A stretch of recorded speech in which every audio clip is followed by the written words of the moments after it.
Hello, everybody. Welcome back to your daily 5 Minutes of Wisdom. My name is Jonathan Bradshaw. We're going to continue reading through Proverbs chapter 16. And today I want to talk about ruling. If you remember, the word Proverbs means to rule like a king.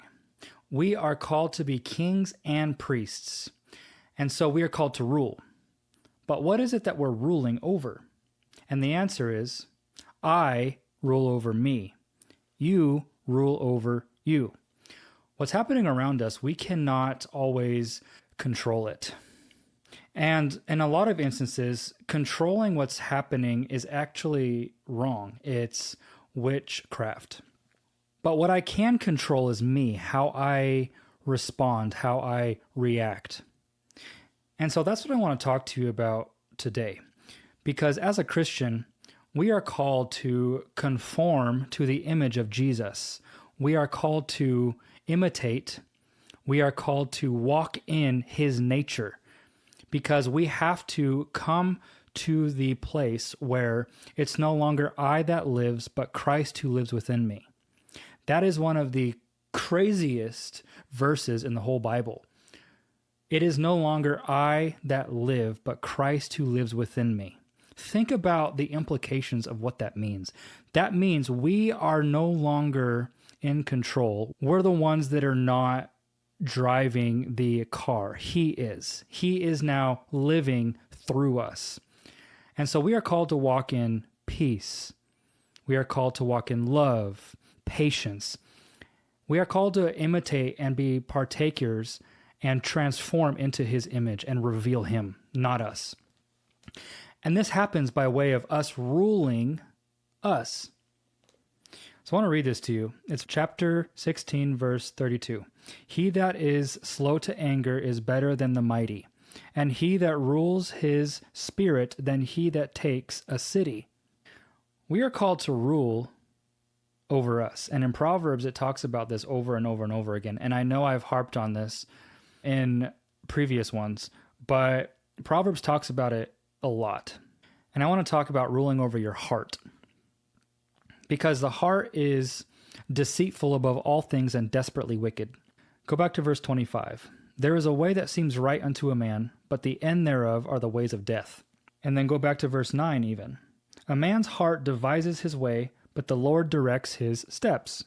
There is a way that seems right unto a man, but the end are the ways of death. So there's a way that you're planning to go. There's a way that you are planning and working out in your heart. There's a way that you want.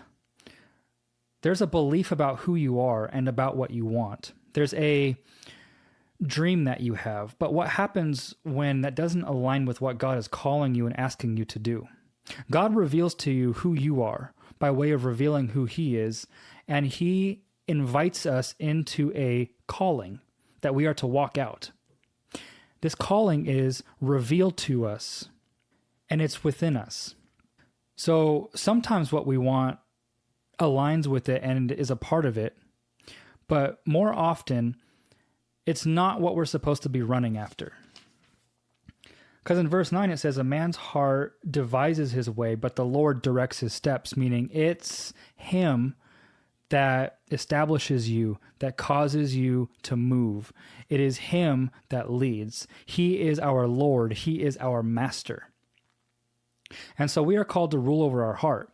In Ephesians chapter 2, it says, the prince of the power of the air is ruling over the ones that are led by their appetites. Did you know that Esau, he had an inheritance, a birthright, something that belonged to him that was incredible.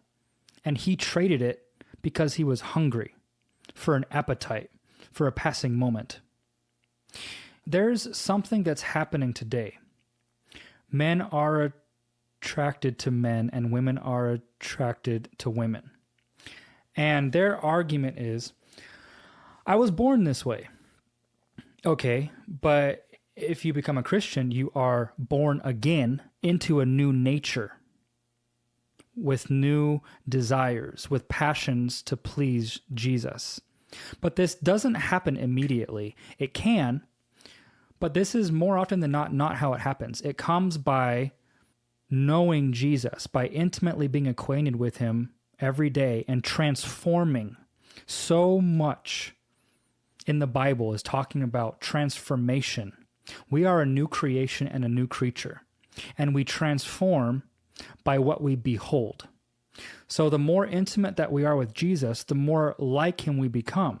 It's like the closer that you are with people, the more like people that you become. So when you're close to him, when you're near him, you are becoming like him, and you're being transformed. Be ye transformed by the renewing of your mind.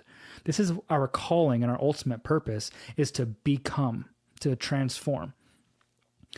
So what people don't realize is we transform into a new nature, into a new creation, and it will start to happen that we get new desires, we get new passions. And this is why we must rule over our hearts, because our hearts are deceitful above all things and desperately wicked. Do you know that your heart is more deceitful and wicked than the enemy is? That's crazy. It's more deceitful and desperately wicked above all things. That includes the enemy. So why are people saying, follow your heart, it's okay? No, don't. That's evil. That will lead to death. We are called to be led and follow him, and we are called to rule over our hearts like a king because we are submitted under Jesus, and that is where true authority comes from, being aligned to authority. That is a part of it. So we are called to rule our hearts. We are called to be led by him and not by what we want. And I feel like a lot of people justify this, and they say in Psalm 34, it says, delight yourself in the Lord and he will give you the desires of your heart. But they don't understand what that means. If you go into the Hebrew and look how it was originally written, it says, if you delight yourself in the Lord.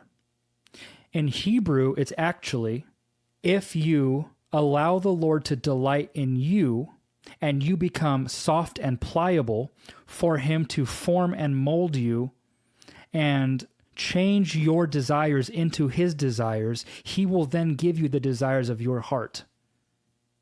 That's actually what that means. Go look it up.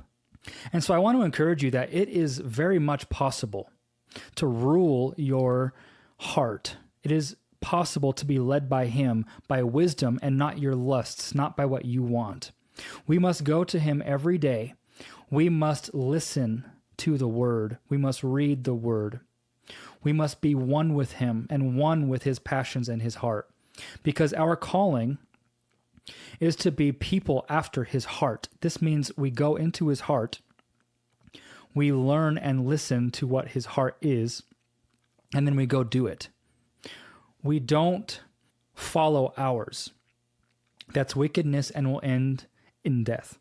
So I hope this challenges you. I hope you have learned how that you can rule over your heart, how you can rule you. And it is so important that we rule over us every day. I'll see you in the next one.